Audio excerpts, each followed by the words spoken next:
Je pense que ce qui a marché finalement sur ces mesures-là, c'est de pousser les gens à l'extérieur.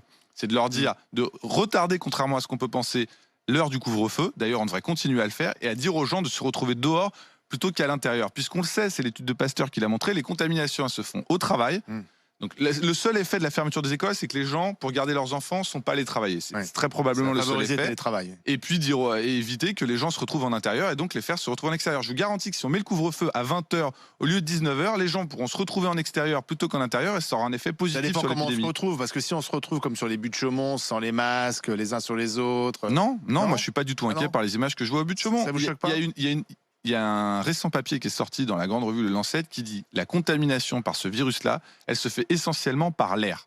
Et les physiciens vous disent que si c'est une contamination par l'air, elle ne peut pas avoir lieu en extérieur. C'est mis dans des équations et il y a un élément de cette équation qui est le volume d'air que vous avez autour de vous. Donc en extérieur, vous ne pouvez pas contaminer les gens par aérosol. Donc il faut arrêter chaque matin de montrer des images de gens qui se retrouvent dehors parce que ça n'a... Et d'ailleurs, on n'a jamais vu que ça a entraîné des contaminations. Mais pardon Martin, mais alors pourquoi on nous impose le port du masque depuis maintenant de longs mois à l'extérieur, quel que soit d'ailleurs l'endroit où on est? Parce qu'on n'ose pas se dédire. Quand vous avez obligé les gens à porter pendant 1 an un masque en extérieur, il faut que vous prépariez l'opinion avant de leur dire que finalement ça servait à rien. Mais quasiment, alors là pour le coup tous les épidémiologistes interrogés, y compris Antoine Flahault qui est quand même pas vraiment un rassuriste, qui est plutôt un enfermiste, dit que le masque en extérieur ça sert à rien. Donc je sais pas quand est-ce qu'on attend pour dire aux gens finalement ça servait à rien. Au lieu de ça, il paraît qu'il y a des arrêtés pour porter le masque cet été sur la plage. Ça n'a aucun sens, il faut que ça change.